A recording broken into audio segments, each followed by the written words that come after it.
Hello, my friends all over the world. Happy Easter. Today is Easter Day. It's a very special holiday for billions of people around the world, right? So, happy Easter. And in celebration of that special holiday, I'm doing this video to share with you one thing is very important that you need to listen to, learn about it, and build it to be a part of your life, and that is called growth mindset. Okay, so this concept is not new anymore.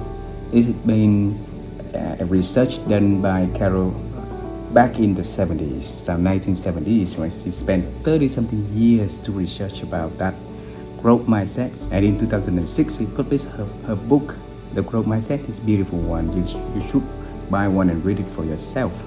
All right. So, but the question I want to ask you is: if you look around you, this concept is not new, and there's been a lot of people talk about that one. So why not a lot of people can have that habit, can build that mindset? You look around your life, okay? You look at your friends, your colleagues, your neighbors, a lot of them, and you try to evaluate, are they having the growth mindset? Not a lot. So what's wrong?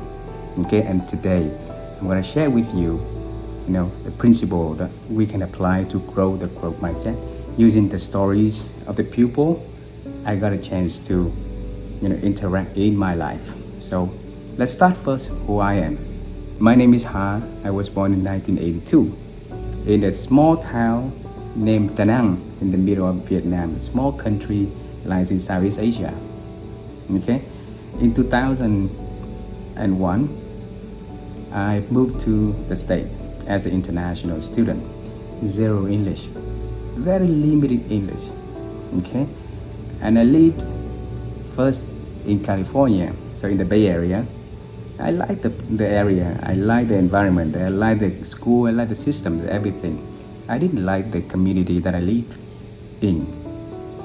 This community of a lot of Vietnamese, so this language spoken was Vietnamese, and I like to learn English, right? So I studied there, but I couldn't have a chance to explore America. I couldn't have a chance to expand my network, relationship, and friends and stuff like that. So I decided one day it needs to stop. So I moved to another city. It's a beautiful city in Seattle. Okay, that's the beauty of the unknown. That's the first lesson you need to embrace if you want to build a growth mindset. Okay, go somewhere that you don't know. You could never heard of Seattle before, never knew anyone up there that, at my age, of friends or anything like that, had no experience. So just move there. Okay, and then I met my wife, and it's a second lesson for growth mindset. So my wife is Chinese Vietnamese, and in her culture, back then, now I don't know, but back then, a Chinese woman can only marry to a Chinese gentleman. So she cannot marry to me. I'm Vietnamese, all right? And in that unknown, we spoke to one another. We said, okay, it's our life. Let's evaluate the situation. Let's give it a try. Let's explore the challenge together. Let's learn how to embrace it, learn how to overcome those challenges. Let's build on something that people don't believe that we could. And we met in 2005. We've been together for 20 years by now. I have 3 beautiful children, and that's a prime example of, believing in our hearts, in our head, and believe that we can. Number 3, the lesson is there are a lot of naysayers in your life.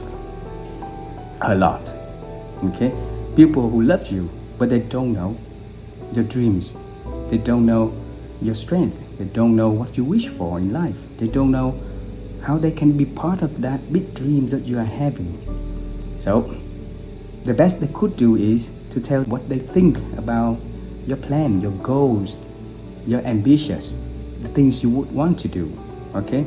And what is that? Okay, it's hard, it's impossible, it's not possible. Don't do it. Stop. You're wasting your time. There's a lot of things that they say no to. All right? And including at works also. Okay, so I'll share with you another story. So 11 years ago, I was a business leader at a company called Adecco. So we are the world #1 human resource provider. And we just built the business for Vietnam market. So I was among the first people in the leadership team. All right. And I wanted to do something different because the traditional staffing business was like, we staff the people of our clients. I want to move it to a different level, into the level that we control the outcomes, are fully into the outsourcing. And none of the countries in the regions been doing that. So my boss, my regional boss, the local team, no people believe that we could do it. Okay? And in that unknown, and in that area of a lot of people say, no, don't do that, don't pursue that. We built and implemented a project for Procter & Gamble, and it's becoming one of the most successful projects for the country of Vietnam, become a case studies for many other countries on how we can collaborate with our clients to learn more about their operations, to learn how we can optimize their operation with them, and then how to utilize the resource in a different way. So it put a lot of thinking into the process, a lot of time invest onto the process for overcoming challenges that of what we know and what we don't know, and how we're gonna build a bridge to close that gap. And along the way, there's a lot of police, your boss, your colleagues, your friends, clients sometimes even don't believe into that the possibility of having that done until we got it done. All right. So people can say no, but your job is to examine the area of learning and growing from there. So try to go further. Okay, try to learn further. Try to explore newness. Okay, to see what is possible. Okay.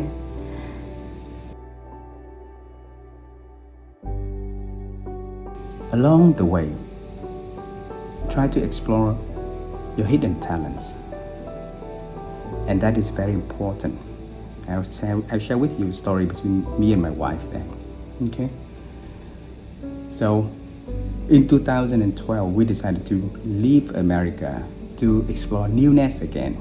So we went back to a country that we both left for a long time, to go back to Vietnam. We knew nothing about the country because it's been a long time we didn't come back, right? And we moved to Ho Chi Minh City, so the city that I'd never been living before. So know nothing about here, no people around here. And we knew nothing about the industry also, so I didn't know human resources back then. But what's the point? If you have the skill, if you believe in yourself, that's growth mindset, right? And if opportunities arise and you can capitalize the opportunities, then you can make your stories. Okay, so we moved back anyway. And then my wife, she worked for a German company, technical part of the business, and she's becoming a specialist in chemical service, chemical industry. But inside of her, she wanted to be more. She wanted to add more service to the clients. She wanted to add more values to the operations of the companies, to the industries. And so we encourage her to, why don't you move out of the expertise as the technical expertise, move on to a different field. So she moved on to the marketing, and then when she was successful at the marketer, then another desire to be better grew inside of her. Now she saw the client's needs. She saw the capability of the business that can help to improve that level of needs to the next level. And I told her, why don't you move to the commercial role? Move to the commercial role, you'll be able to engage with the customer more. Your voice will be able to, to connect between the business and the operations and the clients. So it became a more value added to the operations. And it took her a while, to absorb that information until one day she made that move. And not only now she managed in Vietnam market, but many other countries also. So there's always hidden talent inside of you to explore. And you know what? Along the way of our growth, we do a lot of great things together. We went to countries to explore countries together. We met different people together. And along the way, we also wrote many books together. So you never know, what is the truly talent that you have inside of you until you explore it, until you play with it, until you learn from it. You learn from yourself, okay? Number 5 is another one. It's very important. All right, and that is explore a little bit more. Because not a lot of people will do that. So having that curiosity and stay curious a little longer is very important. And I'll tell you why. A lot of people will watch a movie or many movies, and at the end of that, they talked about it a little bit, a day or two, and after that, it's all gone. Okay?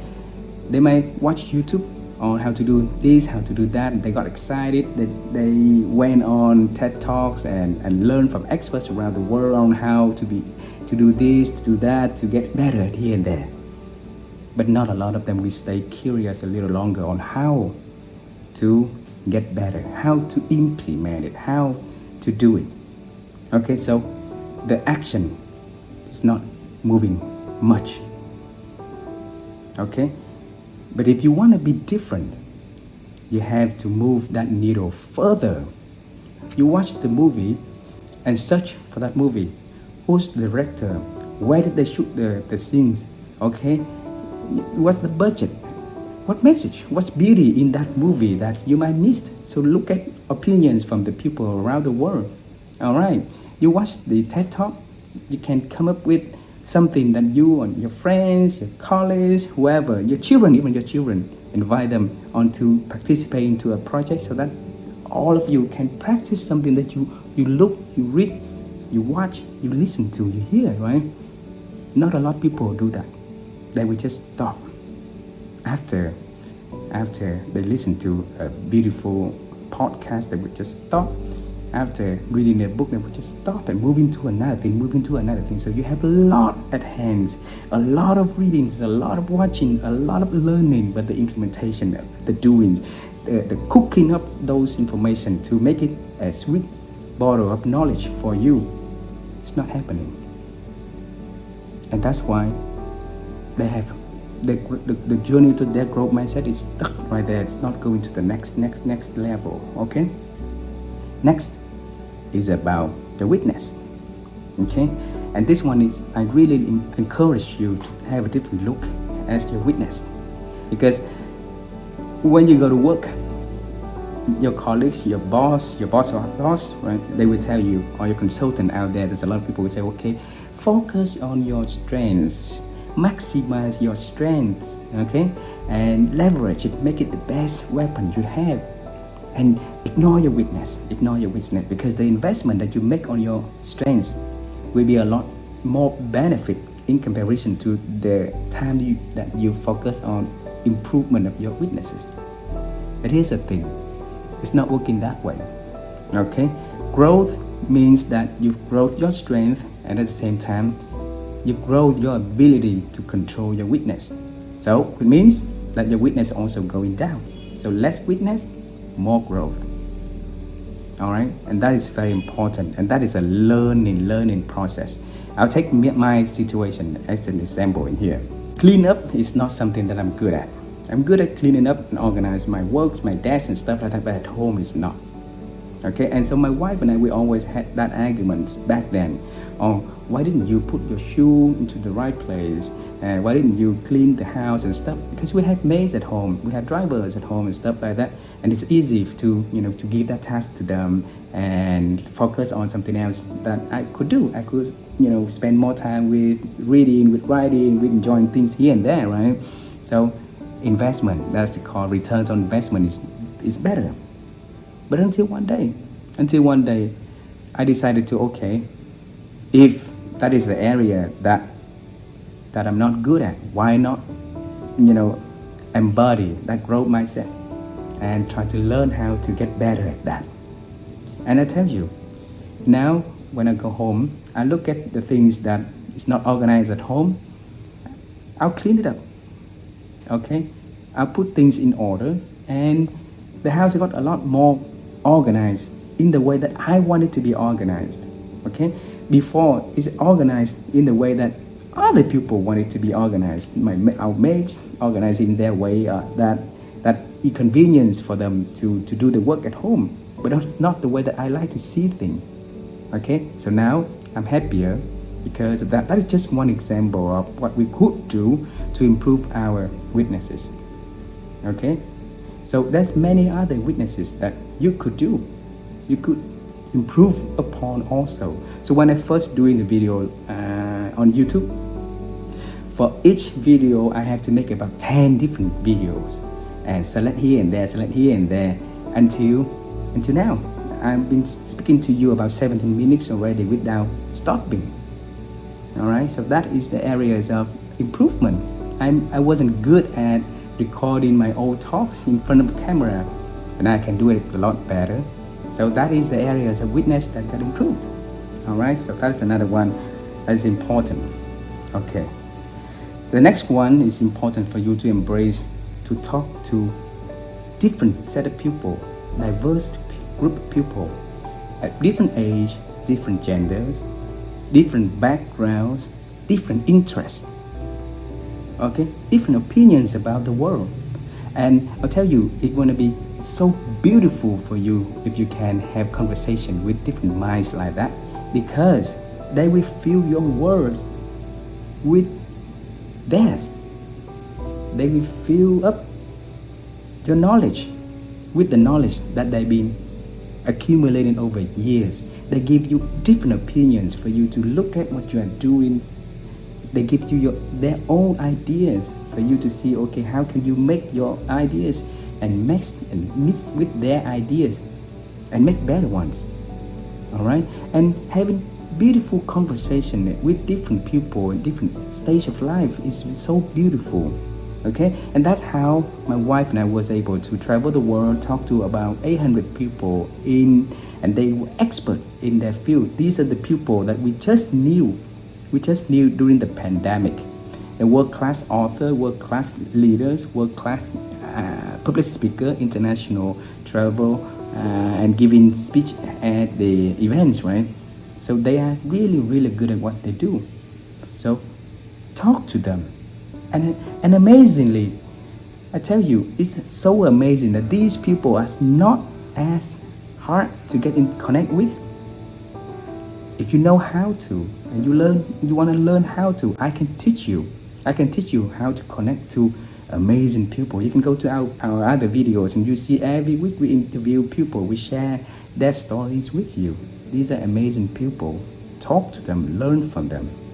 Okay? And a lot of time, learn from the young people, your children, your niece, your nephews and stuff. They have so many stories that amazingly that can help us to expand our thinking. So talk to different people, okay? Next one is really hard to do, but you need to also doing that in order for you to really having a growth mindset. Is being able to see the good in every situation. And I'm good at that. My wife is not good at that, and she always tell me that, okay, how can she learn from me to see the good in every situation? Our design, our genetics, our brains are wired to see the bad things first. Okay, a beautiful piece of white paper with several dots of color in there, black color in there. So our eyes, we always see the black colors in there, but we don't see the white area, the white piece of paper that we can still use for different things. All right. So, if you want to see the good in the bad, how? Here's the thing. That's life. There's a lot of things that you could not control. You could not control how people behave, okay? You could not control how the weather is going to be. You could not control how your boss is going to make a decision, okay? You could not control if your clients will go with you, would go with your service, would quit your service, would continue to expand, the relationship with you, right? But you could choose how you're gonna react to it, how you're gonna look at the person, from the incident, the bad things that happened today, or the bad things that happened between you and them over the years, and be able to see, well, maybe he's good at this area that I'm not good at. Okay, maybe he's dressed a lot better. She's really good at communicating with other people. That's the area that I admire her. Okay, so find something in the situation, even the worst situation, try to find something that positively and think about it. Why is it positive? Teach yourself to see the positive, the beauty in the ugly. All right, and your life will be completely different. Next one is a very important one, is offer service, do volunteer. And you see, amazing people will always offer services so that they can grow more, they can connect more, they can learn more, and they can be part of something bigger. I talked to the Jeffrey Ho, so he's the director at the Harvard Medical School, and he said that when he heard about the term growth mindset, he connected with Carol and he said, okay, could he be volunteer to support her in her project? And in return, he wanted her to help him to know more about the area that she was participating and researching. He wanted to use it as a way for him to coach and become a better coach. He's already a world-class coach, but he wanted to become better. And the way for him to become better is for him to offer free service, volunteer his time for something. He could have hired somebody to help him with, to grow him in area of coaching. But he could also volunteer for an expert like Carol Gregg. Okay, so in your life, if you would want to grow, so offer services to others. Offer your time, your energy, your ideas, okay, your support, and be part of a great team that they grow, then you can learn and grow together with them. Okay, so volunteer more, volunteer often. I already mentioned that grow with others, because on your path of growing and building your growth mindset, if you grow alone, okay, you can grow into a certain area, certain level. But if you can grow with other people, so invite them onto something positive, something good, something nice, something that exciting that you and they could learn and could grow together. And a lot of people will not go with you in that journey, and it's okay. Keep doing that, because by doing so, you will become a person that demonstrates for people your values, and you will attract the similar type of people who wants to make change in the world, who wants to really be a good example of that in the world, and they will join you in that journey. And look at your world, it will be totally different when you have so many of that multipliers joining together with you. You will become a lot bigger, better person. Okay, the last thing I want to share, and this one is really, really strange to a lot of people, but I like it. I am the one who living under this principle, which is changing your expertise every once in a while. All right, so changing your expertise means what? If you're a salesperson, change to become a marketing. Okay, so that is changing your expertise, but it's still, if you're still in the same industry, then you're gonna be still not really go make a big leap of change. Okay, go to a different industry. If you're a salesperson in IT, go to sales service in logistics, in human resources. Go to become another industry expert, and it makes you to learn more, it makes you to figure out more, it makes you to think more, and makes your mind and your heart to work to continue expanding your knowledge so that you can fit into that industry, so that you can become an expert in that area. Okay, so I hope those tips will help you to have a practical way of doing something differently, so that you can build your growth mindset. And it's very important, and I hope that you will like this movie, share it with people around you, so that we can build the world a better place with a lot of growth mindset people like you, like me, like us. Bye bye.